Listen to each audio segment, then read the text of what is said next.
Welcome back to 1 hour of macro. I'm Zoltan Szelyes, based in Switzerland. In this format, Martin Tixier and I discuss key macro topics with global experts. After our successful launch in July with Louis Vincent Gave, we are back with another episode.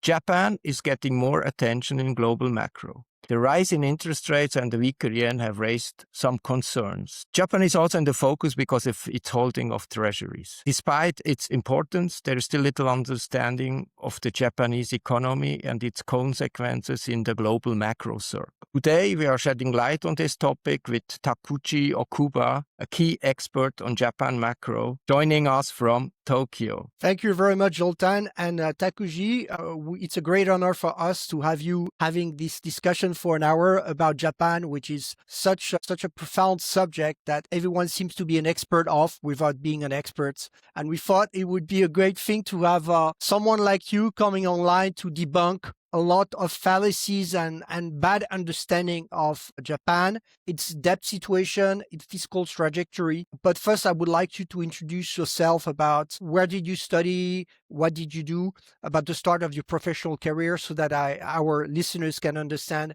your background. Thank you for inviting me to a podcast of yours. It's a pleasure. About myself, so my name is Takuji Okubo. So I graduated from Tokyo back in 1997. That's some time ago. That's before Euro was introduced. And I do remember, so I joined Goldman Sachs, and I do remember that one of the first chart I made was basically sizing up the Asian economy. So I realized that Japan is actually 4 times as big as China. So, I think most of our viewers can't really imagine Japan being 4 times bigger than China. But I'm just telling you that, 1997 is fairly far away. But it's been an interesting 30 years of economist career. So I will just talk very briefly about, the company I belong. So after Goldman Sachs, I studied abroad, took, some degrees, get back to Merrill Lynch. So that was Merrill Lynch. So before the merger and before the Lehman shock. And then I went through Lehman shock as a senior economist at Merrill Lynch. So that was a very interesting time. And then I moved on to SocGen, Société Générale, the French or European investment bank. And there I experienced the Euro crisis. That was fun too. And then I started Japan Macro Advisors, my independent boutique investment. So, between then, I have done some non-economist role, but I will spare the details. Great. I would like to start because I read with great interest your latest publication on Japan Macro Advisors, where you talked about the misconception of gross debt to GDP, making a comparison between Japan, between different G7 countries, including Canada. And I thought it would be great of interest for our readers to break down the fallacy and the misperception of the net debt situation of Japan. And as such, I would like us to start with you to explain why the flying number of like the 250 to 240% gross debt to GDP of Japan is the wrong way of reading the situation of Japan, and that Japan, in effect, is not facing a debt crisis, but it's more akin to having issues with its fiscal situation. So the floor is yours, Takuji, if you can explain us why there's a misconception there. Sure. So gross debt to GDP, I would say for the last 5 years, saying that Japan has 250% debt to GDP, and it's so much bigger than everybody else. So that has been kind of one slogan to basically persuade the audience who have the kind of a severeness of Japan's debt problem or debt crisis, often described by. So, it's a kind of a persuasive number, 2 times 250% of GDP, where other countries such as US, France, Germany, they all have, about 100%. In case of Germany, it's as low as below 70%. So, when you compare Germany 70% to Japan 250%, it does sound like Japan has a huge debt problem. And what I would say is that yes, Japan does have a debt problem, but then, but it's just one number. I mean, so there are many ways. It's like, Okay, when you want to assess somebody's credit worthiness, do you look at just the size of the debt? No, right? You look at what kind of income that person has, what kind of assets they have. If that person has a huge asset, basically having some sizable debt often doesn't really matter. So, but basically, my message is on that report is that gross debt to GDP is just one of a key indicator, and they are as important. They are indicators which are as important as a gross debt to GDP. To hear. Also, I wanted to ask you in relation to gross debt to GDP and to ascertain Japan's situation. One of your paper was very interesting in showing that Bank of Japan equity holdings, equity portfolio has been offsetting the bond losses. And I think that's a very, very important factor that a lot of people are not aware of. They're only looking at the liability side, as you mentioned, but they're not looking at the asset side. Can you go into more details about how Japan has been managing this ALM exercise, this asset liability management for the last couple of years, because it's been quite impressive from that point of view? So, quantitative easing has been mostly kind of painful experience for central banks. And then many countries tend to have a fairly negative view of quantitative easing. They tend to think it didn't really work and it only left a kind of negative legacy. So when they think about Japan, okay, Japan did the biggest quantitative easing. So, Bank of Japan must be suffering, as what this viewpoint miss is Japan has kind of a lot more experience in doing quantitative easing. The first time Japan had to do some quantitative easing was back in 2001. So the latest one, starting in 2013, was actually the third try. So Japan also did a kind of what they call comprehensive monetary easing in 2010. So it was actually that one, the second quantitative easing by Bank of Japan, when Bank of Japan decided to buy kind of more credit assets. So their credit corporate bonds and then Japanese equity ETF. So this need to be attributed to Governor Shirakawa. So Japan has kind of more famous BOJ governor, Kuroda, who Prime Minister Abe appointed in 2013. And he's a famous guy who did, huge quantitative easing, huge purchase of government bond. But then it was actually his predecessor, Governor Shirakawa. He's he's actually somewhat similar to Bernanke in the sense that he's a kind of a scholar, academic type kind of guy.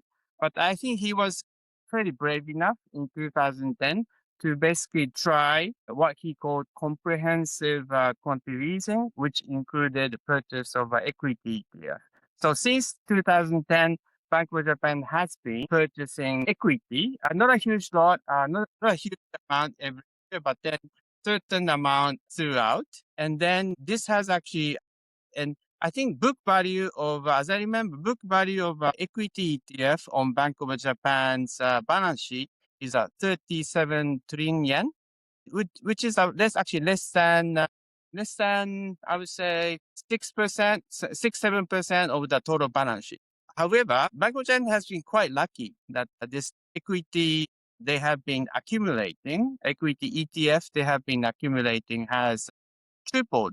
So it's more than 100 trillion yen worth of equity sitting on Bank of Japan's balance sheet. That's about 20% of the balance sheet. And then, as you know, that a dividend yield can be higher than bond yield. So Bank of Japan is enjoying fairly significant equity dividend, and that's really helping the kind of negative legacy from quantitative easing.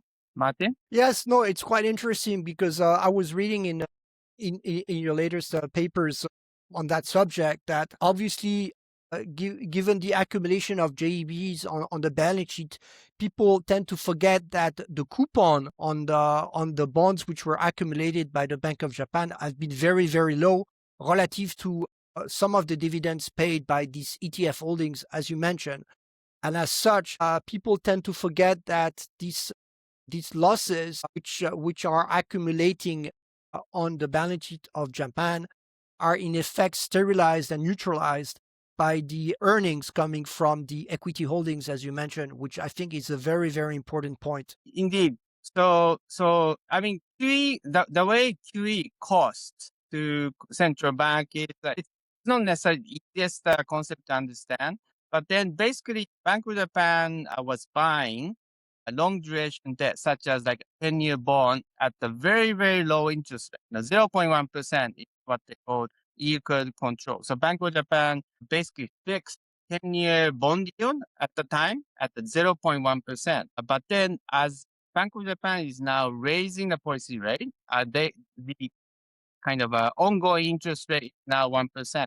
But then this 10-year bond Bank of Japan has bought, well, it's a fixed coupon, right? So it will continue to just only pay 0.1%. So there is actually a negative interest rate spread. Bank of Japan actually need to pay 1% while receiving much lower kind of average coupon on its government bond holding. So that's how central bank in many places, such as the Fed, the Bank of England, and also ECB, they suffer from this negative interest spread as they raise their policy rate. Martin? Yes, I have a question. Is the Bank of Japan in a similar situation as some of central banks which have been in negative equity? I'm thinking about the Federal Reserve as well as the Bank of England. Mhm. So Federal Reserve. So I think the first time Federal Reserve tried with kind of a quantitative was after the Lehman.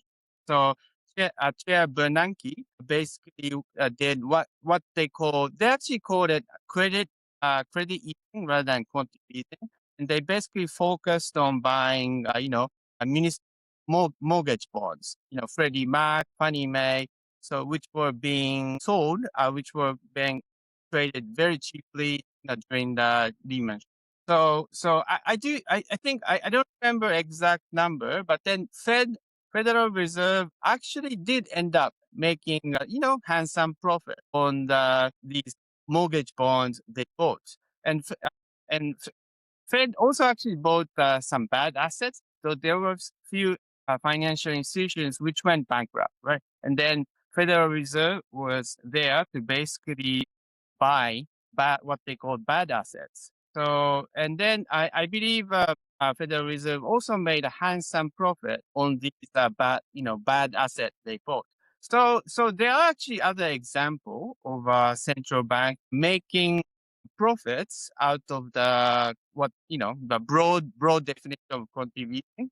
But well, unfortunately, that wasn't the case for Bank of England. So I think Bank of England does have they separate the balance sheet, and then so they have a separate balance sheet from their main balance sheet for the quantitative for the bond they bought for the under quantitative easing, and they basically let national government of the United Kingdom pay for it. So Bank of England itself does not suffer direct loss from the quantitative easing, but then there's a kind of subtle sense of obligation Bank of England may be feeling toward the national government.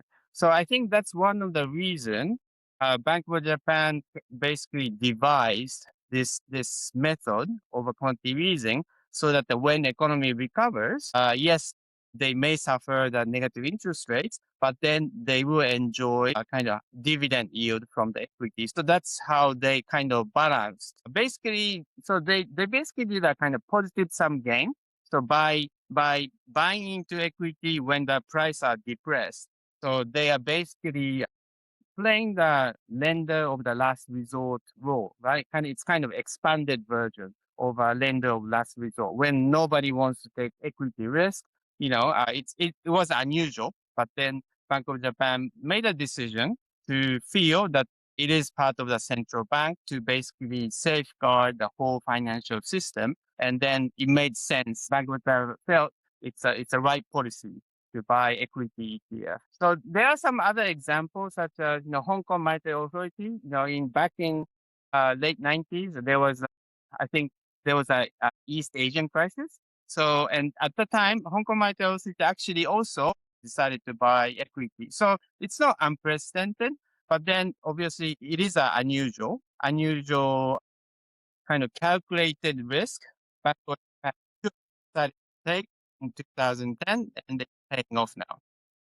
Yes. Also, what I thought was very interesting to explain to the people is the significant amount of quantitative tightening, which is taking place within Japan by the Bank of Japan. Because if my memory is correct, and correct me if I'm wrong, I believe it's to the tune of around 6% of GDP, the quantitative tightening, which is quite significant, and it continues to be taking place, which is in fact, as you mentioned in some of your articles, which is restoring the average maturity length, which was lost due to quantitative easing.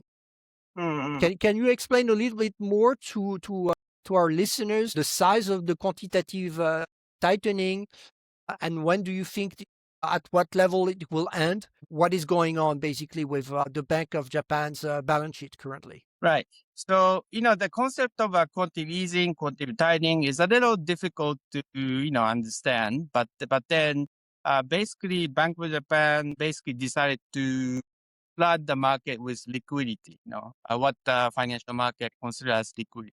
Basically, it's a deposits or reserve at the Bank of Japan, belonging to private sector financial institutions. What often happen in a financial crisis is that, everybody's worried about payment risk. Everybody's worried that your counterpart, however huge or big that your counterpart is, you become worried that, okay, Merrill Lynch may go bust, right? Merrill Lynch was one of the big back in the Lehman shock days. But then, in those times, no investment bank were kind of safe from being being under speculative attack of being insolvent maybe a week later, 2 weeks later. And so when the market is in panic, that kind of panic, basically they sell everything. They sell any assets they have so that they accumulate the liquidity at the central bank. So they pile up the cash to make sure that, whatever happens, they can pay. So on the other side of this kind of rush to liquidity is basically assets are being sold. Every asset, government bonds, equity, corporate bonds, because financial institutions are so intensively focused on accumulating the reserve, they sold it. So unless central banks step in, these asset prices will plummet. So that's where quantitative easing come in. So central bank is basically there to basically absorb all these selling pressure. So that's basically how quantitative easing happens. So quantitative tightening is basically the reverse. So Bank of Japan is not selling government bonds or equity ETF in mass in any way. But then Bank of Japan is basically letting JGP mature. So when the bond reaches maturity, Bank of Japan will basically let the government repay the reserve. So in total, the size of the reserve will continue to decline. So Bank of Japan, I think at the peak, had about 600 trillion yen worth of reserve on its balance sheet. So that's about 100% of GDP. So it has now fallen by roughly a quarter. So it's down to 450 trillion yen. But then I think the landing point is about 200 trillion yen or even a bit less. So there's actually, and it has already taken about 2 years for Bank of Japan to reduce the reserve to this level. And I think Bank of Japan could soft land to kind of stability point in maybe 3 years time. So it's going to be another while until Bank of Japan finishes its quantitative tightening.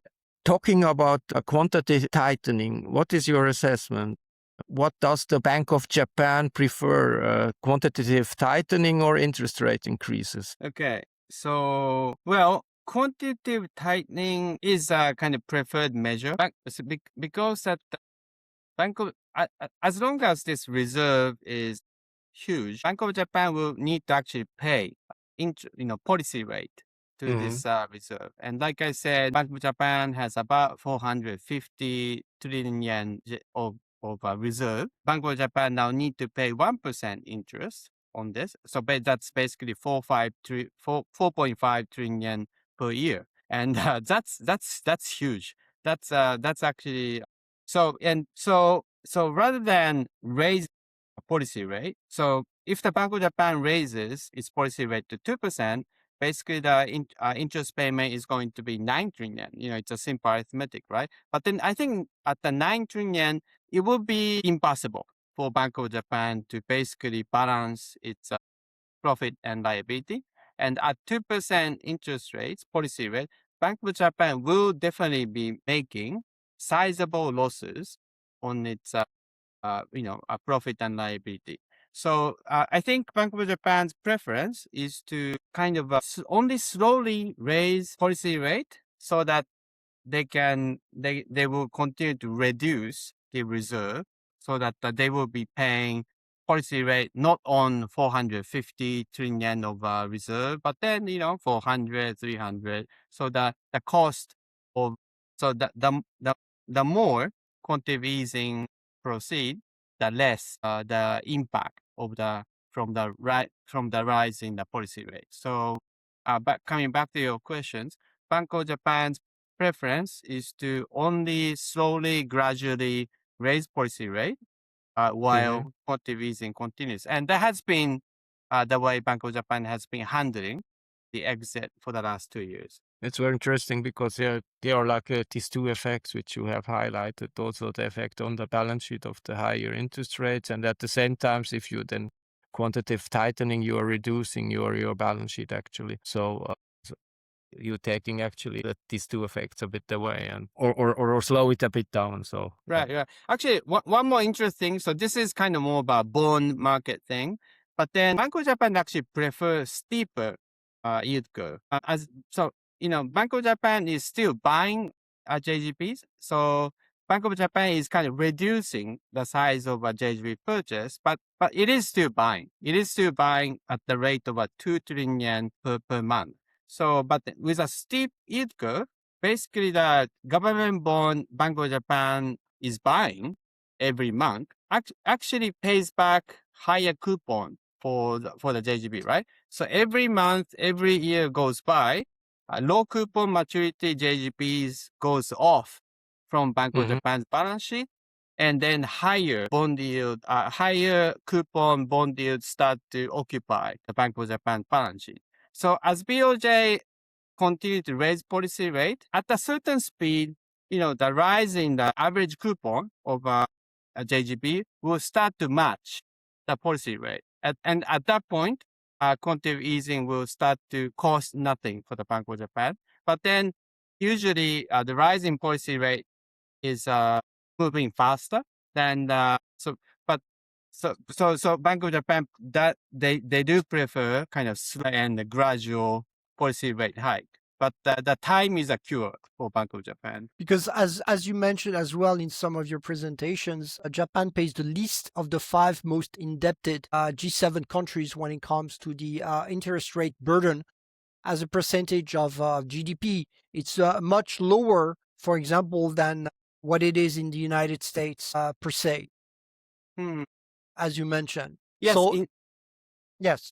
Yeah. So that's right. So yes. So one of the key issue is, yes, the size of the debt matters for G7, and when it comes to size of the debt, well, Japan has by far the biggest. But then Japan also has actually the lowest interest payments on the debt, right? And it used to be near zero. So however big Japanese government's debt are, if the interest rate is close to zero, it doesn't really matter, right? But so it's not zero anymore, unfortunately for Japanese government. But then the policy rate is still at 1%. So the policy rate in US, in Europe. So 1% policy rate is pretty low. So that's why the interest rate payment burden for Japanese government is low. But there's actually a second reason. There's actually a second reason why the interest rate payment is low. It's because that the Bank of Japan, Japanese government bond has been issuing long-dated bonds. The longest bonds they issue is a 40-year. So for these long bonds, Japanese government issued back in 2020, they are still, coupon is the same. So even though 40%, even though 40-year JGB is now yielding 4%, the bond they issued back in 6 years ago is still at a very low coupon. So that's also helping the interest rate payment burden for the Japanese government. On top of, I would add as well that as you shown before, on top of that, Japan is second to United Kingdom when it comes to the average maturity of its government debt portfolio, which is quite helpful in that sense relative to the US, which is issuing more and more short-dated treasury bills. Like 85% of new issuance for the United States are treasury bills, on top of having a average duration around 5.8, as you mentioned. So it's not the same risk profile as you mentioned because of the low interest expense for the Bank of Japan. Yes. So yeah. So I mean, so this is a complex issue. Whether we think Japanese government just as a single entity, or whether you actually consider its central bank as a kind of a consolidated entity. So like I said, central bank used to pay nothing for the reserve. So basically all they do is they print money, for which they don't owe any interest. And also for the reserve, they didn't owe anything. So basically central bank didn't have any cost attached to it. But now after the QE, they basically started to pay interest on the reserve. So now we could consider reserve as a kind of a debt. And now since now it's a debt, there are people, correctly, I would say, who would argue that we now need to consolidate the balance sheet of government and central bank. So we need to basically count the balance sheet of a central bank as a part of the debt for Japanese government. So, it's a complex issue. I hope my report was easy. Hopefully it's easy enough for readers to understand. But then if you read it, you will explain what Martin mentioned. Also, I wanted to ask you, because I think it's the core of the issue relative to net debt relative to gross debt is the fiscal trajectory, which I think matters more because a lot of people confuse stocks versus flow. So there's a stock of debt, but what matters in the end is the flow. And when we look at Japan, when we look at its net international investment position, it's much more favorable than, let's say, the United States. As such, Japan appears to be one of the largest creditor nations in the world when it comes to the significant assets they have overseas. And what I wanted to check with you, to ask you is about the primary deficit in terms of the budget, which is still around -2%. And given the new government which has arrived in Japan, it seems that they have some significant envies to increase the spending. And I would like to ask you, do you see any issues given what the Japanese government wants, what the Ministry of Finance would like, and what the Bank of Japan is trying to achieve? How do you reconcile those three differences? So the current Prime Minister, Sanae Takaichi, so she's the first female Prime Minister of Japan. She became Prime Minister back in October last year. So it's been almost a year. But then I think she's been kind of criticized for being, preferring to have a loose fiscal policy. Well, what I will say is all politicians, they like to spend, right? So all politicians generally prefer loose fiscal policy. So in that sense, she's no exception. So I do wish it's better for the health of Japanese sovereign credibility if she becomes a little more prudent in the way she manages, government finance. But I do believe that the Japanese government should pay more effort to consolidate its fiscal situation. But having said that, I think we need to basically consider that many shades of gray. Yes, they are spending, but how much they're spending is another issue you need to consider, right? So I think when all things considered, I think I am actually okay with Sanae Takaichi's fiscal policy in a sense that it's kind of it's a acceptable, political price to pay for being popular. So, but on the other, so and as Martin said, fiscal balance is still around 2% deficit to GDP. So that's kind of manageable so long as Japan keeps growing and interest rate is low. So for US, it's a different issue, right? Thanks to what they call big beautiful bill, the deficit did grow sizably in US, and interest rate is high. Policy rate is close to 4%. Bond yield is higher. So US is suffering from a higher interest payment. And okay, this is so you guys are European, so this is a subject you may not be happy to talk about. But there's also a problem on the continent. Well, also on the European side. Yes, there's some problem in UK, but then I do think France and Italy are having some fiscal issues. And the problem for this Euro area countries, as we saw in the Euro crisis, is they have a shared central bank, right? So U.S. Federal Reserve, they are dedicated for United States, right? Bank of Japan is dedicated for Japan, but then ECB, they are dedicated for the Euro area as a whole. They are responsible for German population as much as they're responsible for Italian and French population. So, ECB just can't decide the best policy for France or Italy. So that's basically, in very short term, in very, very simplistic term, that's basically how Euro crisis came about. This political game they need to play for the central bank to take the best policy at the time. So I think Draghi did fantastic job as a central banker. I admire him very much. But then I think there is a structural issue, or in a Euro area whenever they have start to have some fiscal problem. But it has been resolved in some of the European countries. If I take, for example, Portugal now has a very significant excess primary surplus, which explains why the debt to GDP, in fact, is falling quite rapidly. Greece still has a deficit of around 2% primary, but the debt levels are coming down as well quite significantly with the acceleration of the economy. Spain as well is enjoying some nice bounce. The only country, when I look at structural reforms, which hasn't done nothing, in fact, it's my own country, is France. But that's another subject. Yeah, and the Germans are not much better over the last years. So. But returning to Japan, what I think was very interesting from another paper I read is that the Japanese government has shown remarkable ability to hold down per capita expenditures on both social pension and healthcare, which has enabled fiscal sustainability of the debt trajectory of Japan. And also, Japanese government, they have shown remarkable ability to raise tax substantially, which has enabled Japan to navigate this very deflationary long period it went through.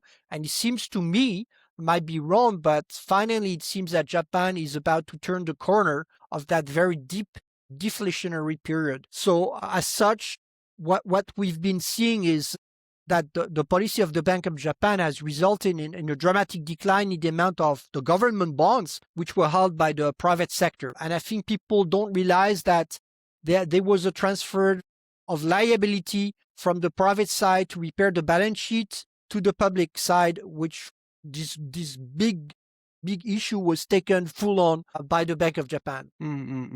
So balance between the growth rate and interest rate is helping Japan. So in Japan, interest rate, policy interest rate is 1%. At the long end, it's much higher, roughly close to 4%. So, you do need to think about, basically on average, when it comes to the interest rate burden. But then on average, Japan's growth rate, nominal growth rate, is significantly higher than the average interest rate. So in that sense, the time is helping Japanese government, at least for the next 4 to 5 years is concerned. And another issue is it's interesting about the tax, but basically tax brackets tend to be defined at the level, right? So every year, because of the inflation, your income rises, right? So even though it's just an inflation, so in the real term, your income is remain unchanged. But from a taxpayers tax paying point of view, because you are crossing the threshold, right? So so so basically, with inflation, there's actually a tendency for the effective tax rate to rise, Yeah, and it's the called the bracket creep. In yes, economy, we call it the bracket creep. yes. Absolutely, yes. Yes. So Japan is actually enjoying the bracket creep as well as this inflation. Inflation is a tax, and the Japanese population, I think they've been so used to 0% inflation, so they are not really realizing that the inflation is costing them. Yes, it's low, it's 2%, but so but so I think if Japan were much smaller, say underdeveloped countries, we could be seeing kind of flight over capital, capital flight. Yes. Yeah, because of the inflation, Japanese population could be moving the money, into euro, US dollar, or maybe China. But then since inflation has been so stable in Japan, I think Japanese population are, they basically forgot the fear of inflation. So that's something Japanese government is still counting on. Also, I wanted to ask you as well. I think what's been very helpful for Japan, it seems to me, was the very, very tight control on the government expenses as share of GDP, which is a much lower basis. For example, if I take European countries and in particular France, which is at a record level, which is for me personally not sustainable. And as such, Japan has a much, I would say, a bigger opportunity given the tight control of government expenses to escape this deflationary trap than some European countries, which are coming from a much higher basis of government expenses relative to GDP. Mm-mm-mm. So it's another subject which is worth, I would say, multiple reports. But Japan is kind of a middle service, middle tax burden country. So in terms of expenditures on education, expenditure on social service, Japan is basically in the middle between majority of European countries and US. So I think Japan, many people actually have been criticizing Japan for spending less on education. So it's something. I think Japan is kind of famous for being kind of studious and Disciplined. yes, but then it's actually not thanks to that level of education in Japan. It's not thanks to government spending a lot of money on education, but it's more of a cultural thing. So coming back to your questions, yes. So Japanese government is paying less for its kind of social infrastructure. So that's also helping. So, but then like Japan does have a fiscal deficit, right? So Japan Yes. doesn't have a luxury of spending more on social expenditure. Okay. Also, I wanted to discuss with you as well this big discussion surrounding the end of the carry trade. What has been highlighted is the risk of repatriation risk rising, given that the Ministry of Finance has been slowly nudging the government pension fund, the GPIF, and the large Japanese insurance life companies to repatriate their overseas holding and to invest domestically. And everyone is looking at this with great concerns, given the size of the net international investment position of Japan, which represents around 90% of GDP, which is the total contrary of the situation of the United States, where the net investment international position is around negative 90% of GDP. So I wanted to discuss with you what are the implications? What are the risks? Are they going to materialize? Is the Ministry of Finance has a deep impact and a potential impact of the GPIF and the lifers? Mm-mm-mm. So again, this is a huge subject, and it's a very global. It's a subject of global interest because now we are talking about the dominance of a U.S. dollar, right? So one reason why United States owed so much to the rest of the world is basically they are letting their currency, treasuries, US dollar, be used as a global currency, right? So that's why the rest of the world has so much treasury and USD, because they're actually using it for the international trade. So so I think that's actually important issue we need to keep in mind, right? So US government owing to the rest of the world is kind of by design. Okay, so coming back to Japan and the GPIF, now we are kind of more of a smaller issue on a global term. But then, yes, so currently GPIF, so Japan's public pension fund, they allocate 50% of their asset into foreign equity and foreign bonds. And if you were UK, I think this kind of allocation may make sense. I think UK is much closer to the continental Europe. They trade more, so it kind of makes sense for their asset over the pension to be more diversified. But Japan is actually a fairly domestic country, right? We don't really so our price are mostly all in yen, and so I think GPIF used to actually invest nearly 70% of their total asset into just government bonds. So, but over the last 20 years, GPIF has been kind of shifting their asset to foreign currency. I do believe this was actually a part of a kind of strategy for Japanese government to, induce yen weakness to some extent. And they also knew that, Japanese equity, government bond, the expected return on them were low, right? Especially under the Bank of Japan's, yield curve YCC policy, right? Who would buy a 10-year bond at the 0.1%, right? So I think a public pension fund portfolio manager made the right decision to basically lower the weight of a government bond and increase the weight of a foreign equity and foreign bonds, 50%. But then as a pension, given all your liability are in yen, I think allocating 50% to foreign equity and foreign bond can be argued as not optimal. It's a bit unusual. And obviously, given the low interest rates on bond, maybe unusual circumstances required unusual weight. But then now that government bond is yielding a fairly fair interest rate, so after the hedging for the currency, Japanese 10-year bond at the 2.8, 2.9% is actually equivalent to 10-year US bond after hedging, after the hedging cost. So it actually does make sense for portfolio manager, for pension portfolio manager in general, and especially the government pension fund, to think about kind of correcting your weight. So I think that's about GPIF. This is not just a kind of government meddling in the affair of public pension fund. So I think there is actually a legitimate reason to consider reweighting pension asset back into yen. And would they invest into bonds in Japan or also into equities? So, or is it a mix? So equity people seems to be, they have very optimistic way of thinking. So whenever something happens, they like to think it would benefit equity. Why not? But then I think, well, I mean, to be fair, you're talking about pension, right? So, and Japan is actually fairly aged. It's a very mature demography. So it's not like so Japan is basically managing a pension fund for the average year of 60 years people, right? Not for people in the 30s.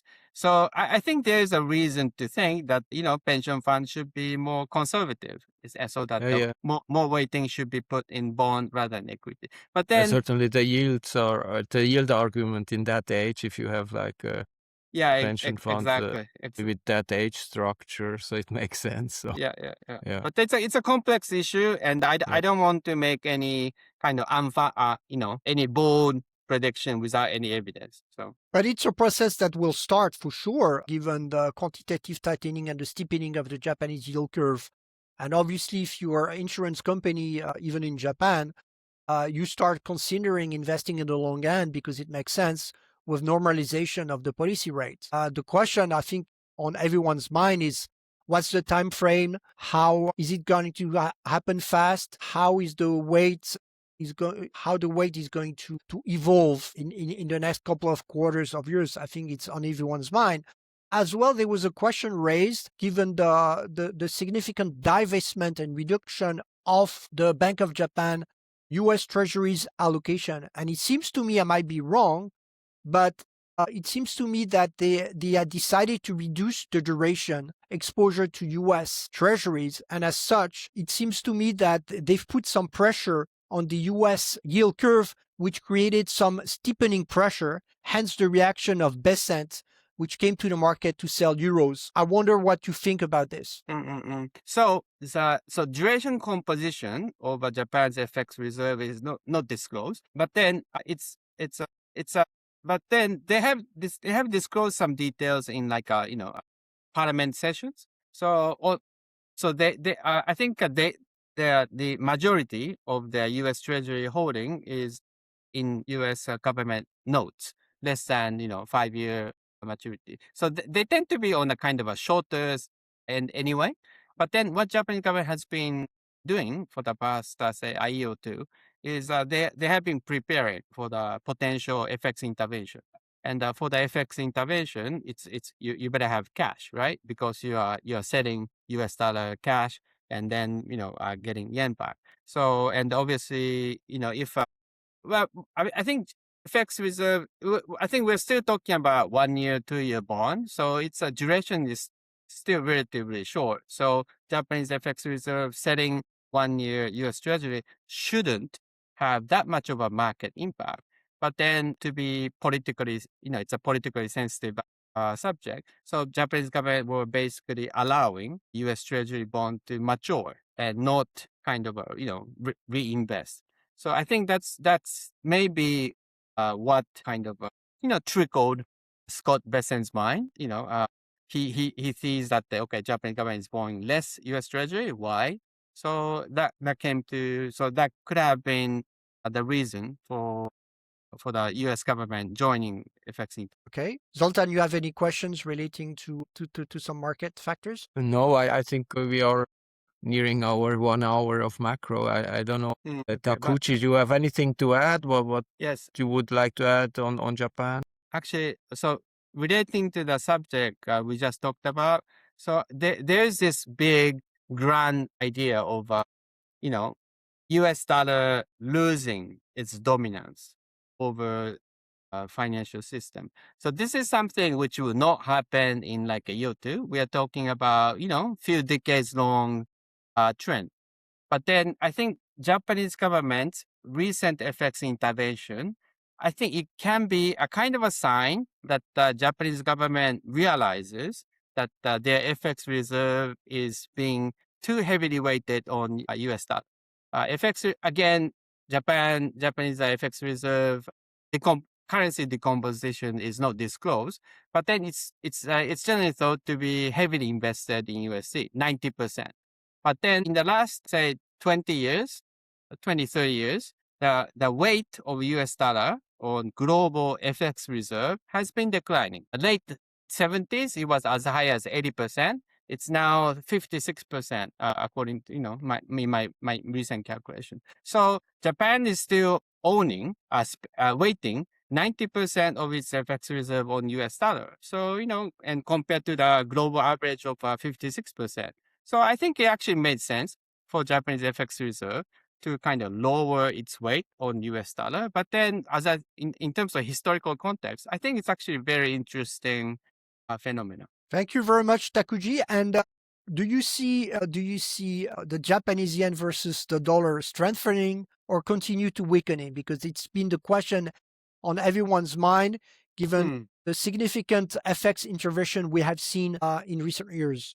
So this is a very touchy subject, but in terms of, so I think there are many ways to estimate the fair value of exchange rates. But then one aspect, one measure is called PPP, power purchasing parity measure. The Economist magazine called it, they have a Big Mac index, right? So they measure the price of Big Macs. Yes. to come up with a fair value. So on these PPP, yen is heavily undervalued. So there are reasons why yen has been undervalued. Big capital flow, like we talked about. There has been a huge money flow from Japanese household and also public pension fund toward non-yen assets. So all this Yes. capital flow has been kind of driving yen down. So there has been kind of long deviation from PPP based fair value. But then we need to always keep in my mind, it's a deviation. And at some point, it's more likely that the value of yen would go back to the PPP. I think that has been, so it's difficult to say when, and it can take a very long time. Many economists, great economists have studied this subject. But then usually it tends to revert to the PPP fair value. Thank you very much for these explanations, Takuji. Pleasure. Also, thank you very much for joining our 1 hour of macro. And I think it was very insightful. It was insightful for me, and it will be insightful for our viewers. Absolutely. And we Thank will not hesitate to put the link to your Substack, Japan Macro Advisors, within the description of the video, which will be published. Thank you so much. And it's been a pleasure. Thank you.